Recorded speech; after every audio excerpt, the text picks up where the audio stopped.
The following is a project of our nonprofit newsroom. Support Midcoast Morning and local community-centered journalism today by signing up to be a monthly sustaining donor at chly.ca/donate. It doesn't take much money to support local news. Hello and welcome to Midcoast Morning. I'm Joe Pugh. Vancouver Island University is getting set to search for a new president. Last week, current president Deborah Saucier announced her resignation as of April 4th.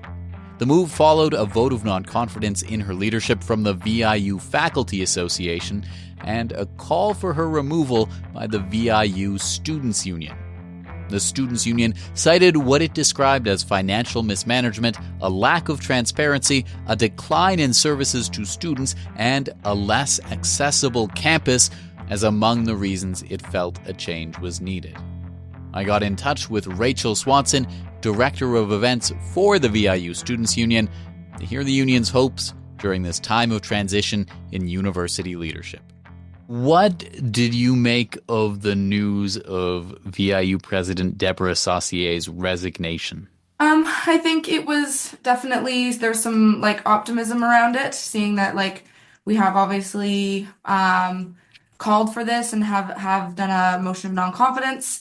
It's definitely nice to see that student voices and the faculty voices and the QP voices that also voted for non-confidence within their own respective unions, the voices have been listened to. Definitely not the end of our journey. It's definitely just the start of kind of our work and our advocacy behind, student consultation. But it was a welcomed news in a sense, but also just kind of the start of the journey for us. As you alluded to there, your union had previously put out a call for the president's resignation. What exactly prompted VIUSU to take that action? Because under her leadership, VIU did enter a serious financial crisis. Services are failing. Communication has been poor with students, and students, along with staff and faculty, have been completely excluded from decisions that impact our future. And that's, to us, not leadership. It's just been damage.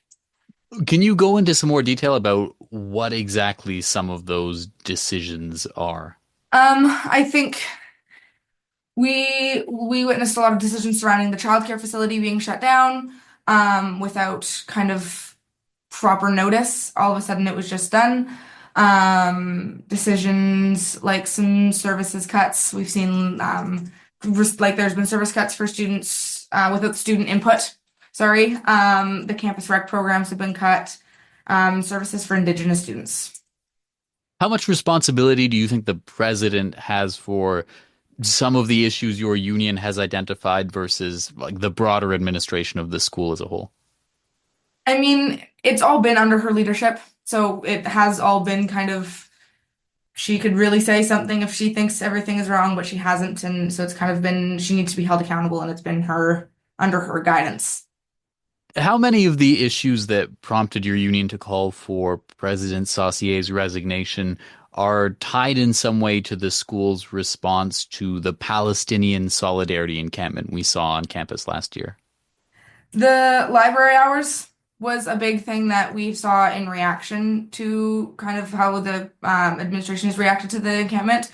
Obviously, one of our big things within our We Matter Here campaign has been restoring our library hours, as we've put out our petition that has gotten large amounts of signatures from students saying that this is something that we need. That was one of our big things, was just that we want the library hours restored. So that was, I think, one of the things that came most from the administration's reaction to the solidarity encampment.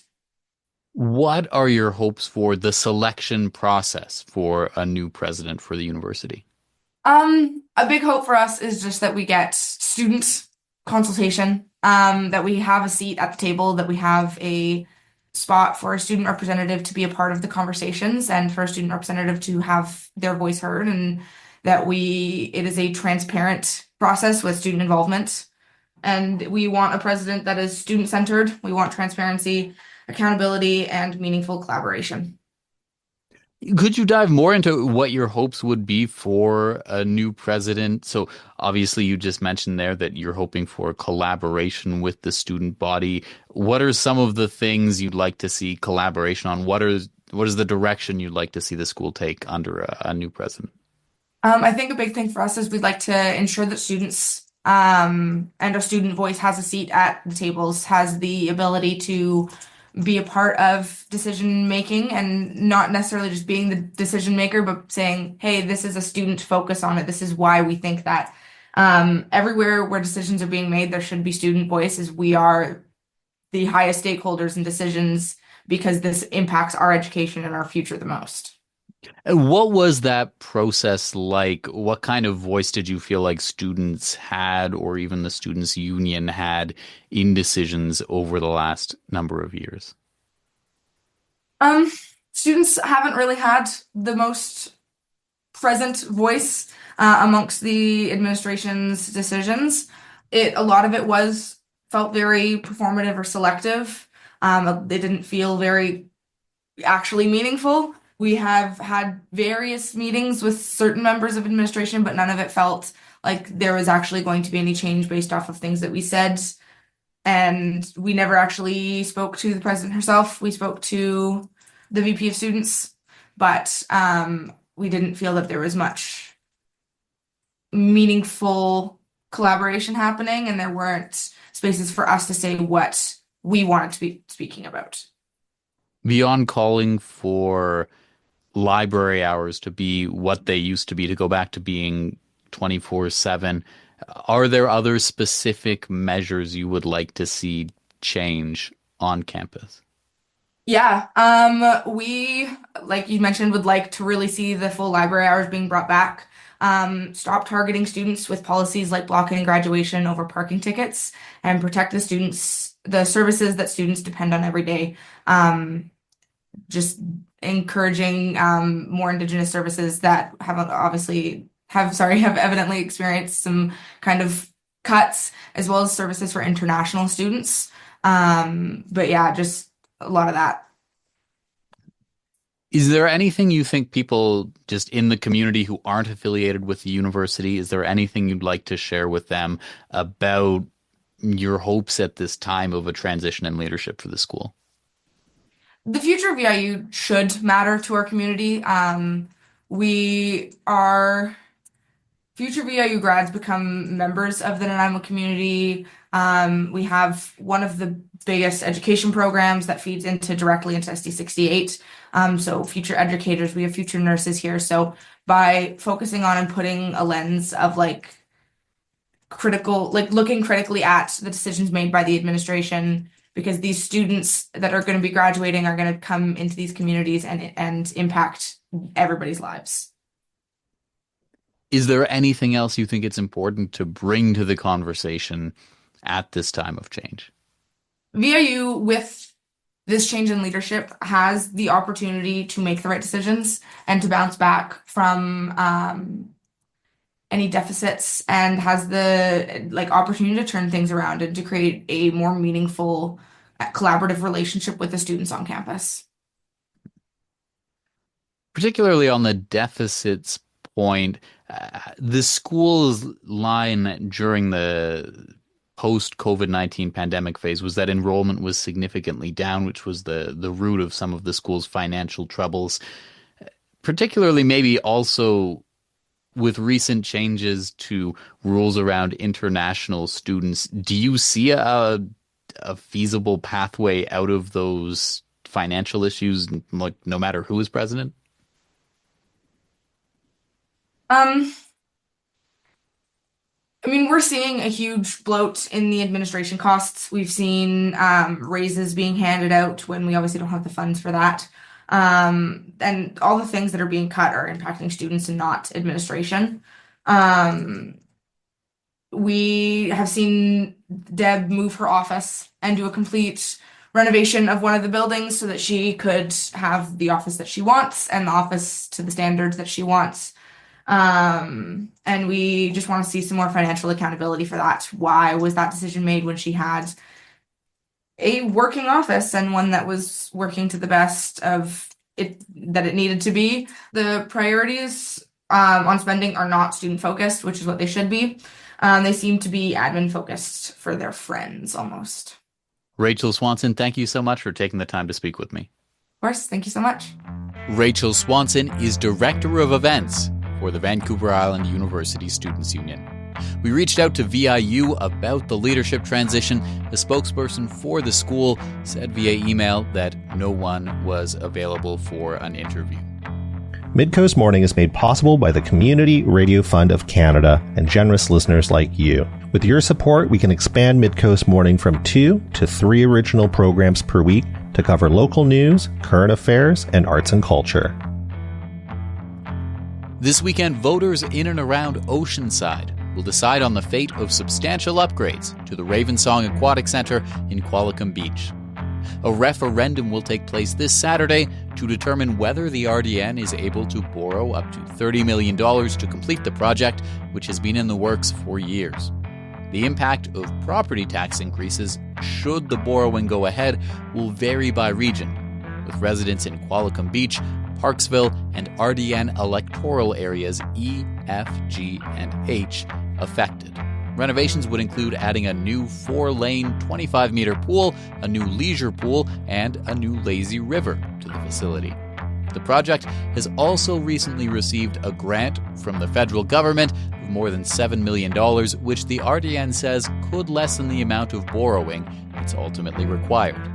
This week, Parksville Mayor Doug O'Brien shared his support for the project in an editorial circulated to the media. I asked him about the road this has taken to get to Saturday's referendum. I was previously on a previous council as a councillor before I became mayor here. About 4 years ago, we received in the city of Parksville a referendum, or not a referendum, actually a plebiscite anyways, to have a swimming pool aquatic centre in the city of Parksville.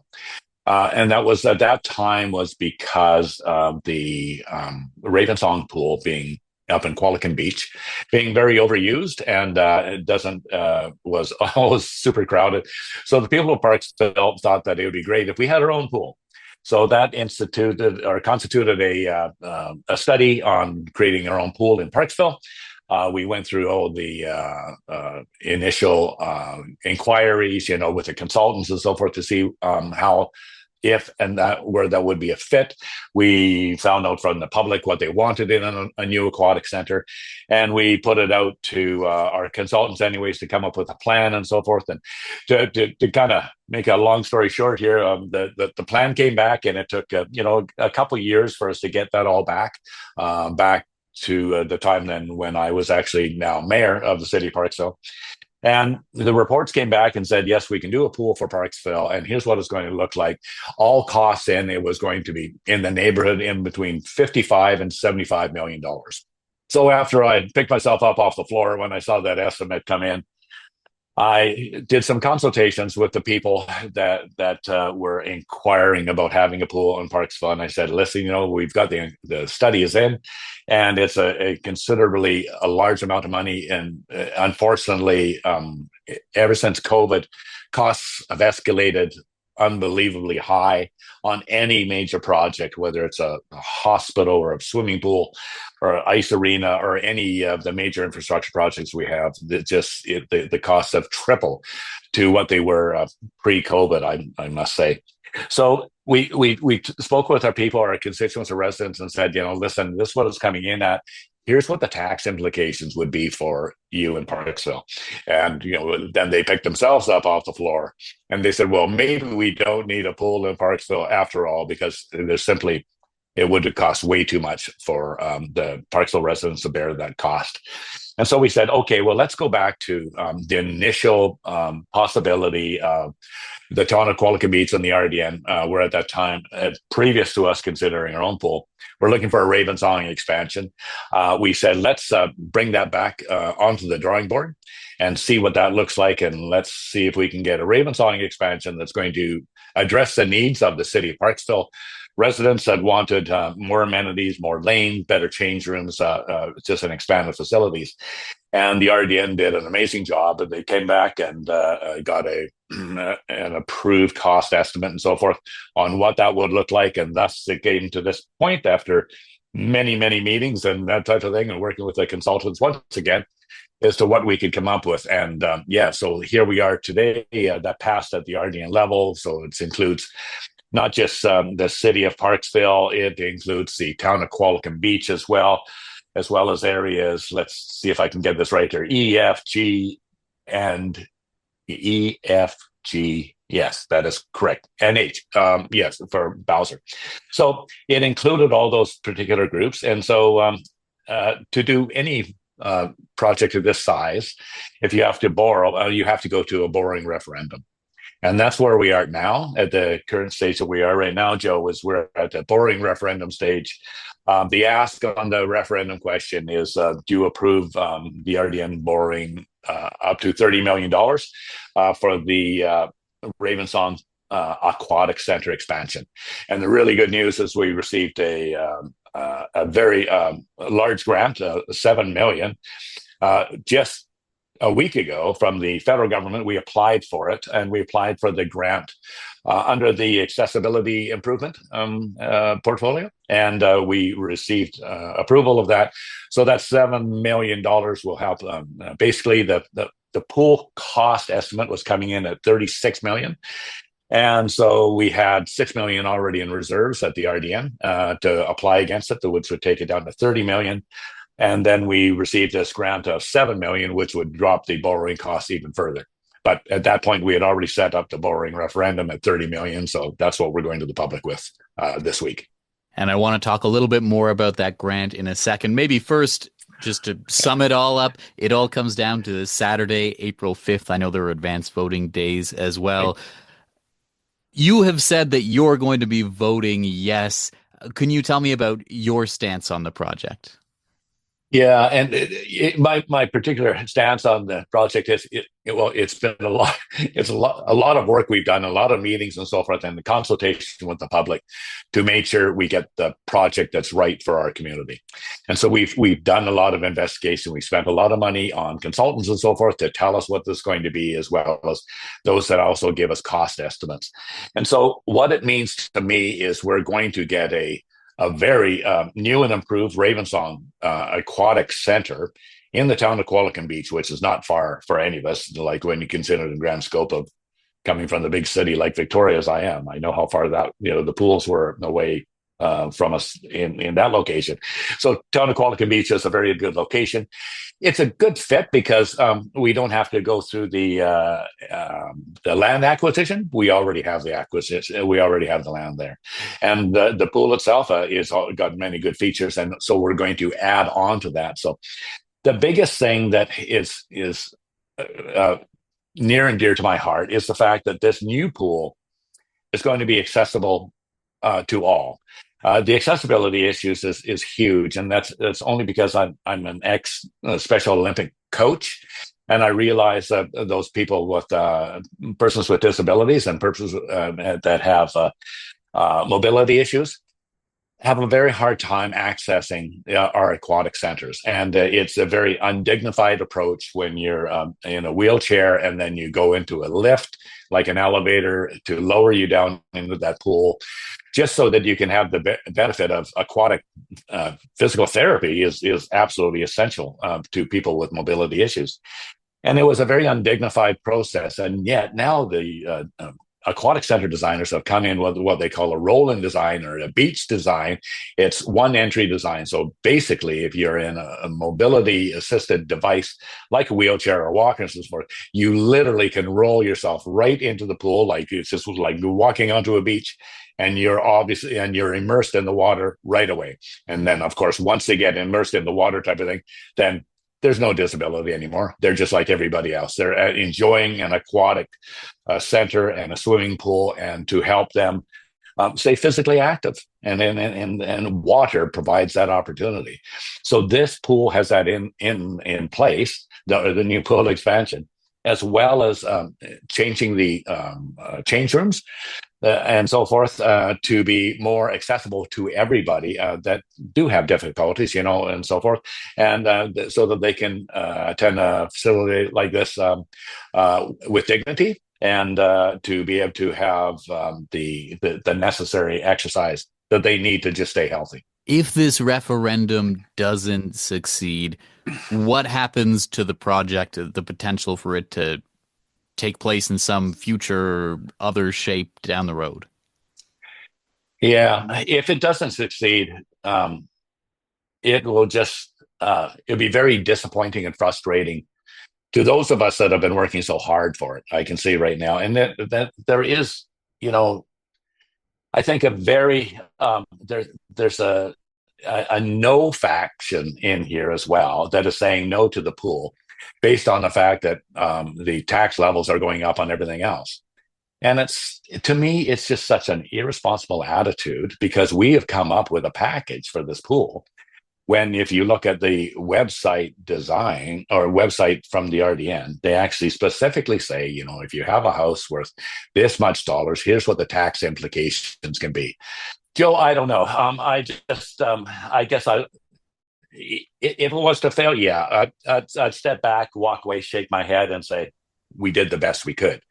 But at the same time, it would be really sad if that happened. It would kind of lose my sense of community participation. Like I don't have kids that attend school, and yet I'm more than happy to pay school taxes on my assessed value of my house. So it's just it's the right thing to do. It is like if I don't pay for a pool and I say, I just go down to use Nanaimo facilities that I didn't pay for. Well, I'm sorry, as my grandmother used to say, well, that's a freeloader. We don't like freeloaders in this family. Pay your way. It basically, I mean, seriously. I just go down there and I don't have to. Be not fair because you didn't pay for the Nanaimo pool. Then I'm going to pay. So I think that's a horrible attitude. And if our society and community works like that, then yeah, I'm glad that's not the majority. So, but anyways, that's where we're at, Joe. As you could tell, I'd be somewhat frustrated, but I'm really, really holding off on good hope and good faith on the people who can read. And that's why I said, you saw obviously my opinion page that I put through that's in the paper. And I touched on a lot of points, and there's a lot of other points that I didn't even touch on here. If I could just, while I think of it here, Joe, is that one of the things that we're, as the municipal level, we're asked to, we need more doctors. Have you heard that? We're a shortage of doctors. And although it's not a municipal responsibility, we take this very seriously. And so we at the City of Parksville are very actively trying our best to recruit doctors to our area. And the people that are in charge of this, the Division of Family Practice, has said, well, what are the ways to attract doctors to your area? A lot of the doctors are younger people with new families.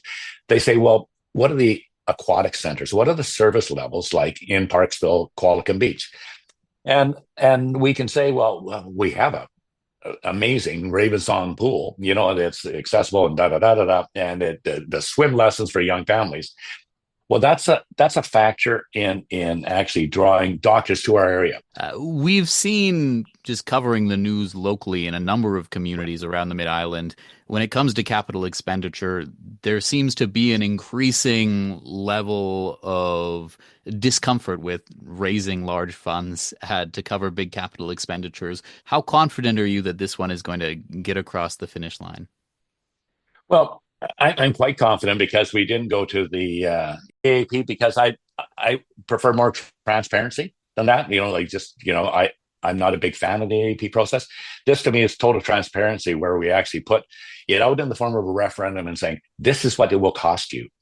But unfortunately, what has happened is the Aquatic Centre has been lumped in to the people that are opposing spending more taxes for anything.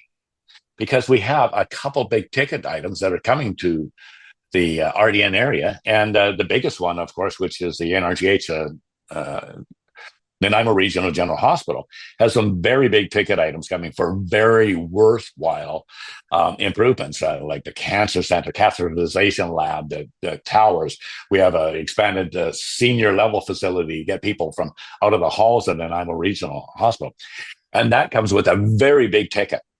So unfortunately, people are saying, well, how are we going to pay for that? We just have to say no. Well, you can't say no to, improving the hospital. You just can't, because we all need health. Like sooner or later, we're all going to use those facilities. And so we can't. But unfortunately, the aquatic center has been lumped into, like, do we need it? Well, yes, we need it, but do we need it now? Well, yes, we do. But they say, no, they're saying push it off. Push it off. Push it off is not going to get any better. In fact, if you just push it off for, say, I don't know, when do they want to push it off to? They don't really say. Push it off 4 or 5 years, it's only going to be way more money.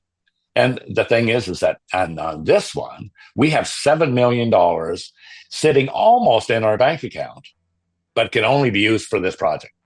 So we have maybe we'll get a grant. We have a grant, $7 million, and which for our area is very large to get that much. It's the amount that usually 3 other jurisdictions combined would get that $7 million. Now, normally we'd get a grant like this from the federal government of about $1.3 million. This is $7 million. So that means that we're going to leave just $7 million on the table and say, nope, we're not going to use that. Maybe we'll get another grant in 5 or 6 years when we decide to do this again. When is the right time going to be, Joe? Like, honestly, where we're at right now is like, build it now. It's like, when's the best time to plant a tree? Yesterday, Don't wait until 5 years from now and then expect that tree to produce some effect against climate change. Do it now. But it's the same thing with this. You've got a cost, go for it. And it's a reasonable cost too. So you've got a cost and a product that's reasonable. Go for it right now while you have that. We've done the investigation. So much work. So yes, changing world out there, but when is it not going to be changing? Like in your time as reporting type of thing, you've lived through the pandemic. You've lived through like multiple elections. You've lived through now whatever's happening down south. I don't even want to say anything like that because I would go into the derogatory mode here, and I don't want to get there. But who would have saw this coming? But at the same time, this is it. We have our money. We have the borrowing referendum. We can borrow at a good rate, and so if not now, when? Parksville Mayor Doug O'Brien. Electors in Parksville, the town of Qualicum Beach, and electoral areas E, F, G, and H of the regional district of Nanaimo can vote in the referendum on upgrades to the Ravensong Aquatic Centre this Saturday. That's our show for the day. Thank you for joining me. I'm Joe Pugh, host and producer of Midcoast Morning. Jesse Woodward is our executive producer, and Arby Frew is our technical advisor. You can sign up for CHLY's newsletter at chly.ca/subscribe. Our theme song is First One by local Nanaimo band Waste Management. If you have a story you'd like us to cover, email us at news@chly.ca. That's all for now. I'll talk to you on another Midcoast Morning. This program acknowledges and gives thanks to the Snuneymuxw First Nation as we broadcast and podcast from their traditional territory. Thanks for listening.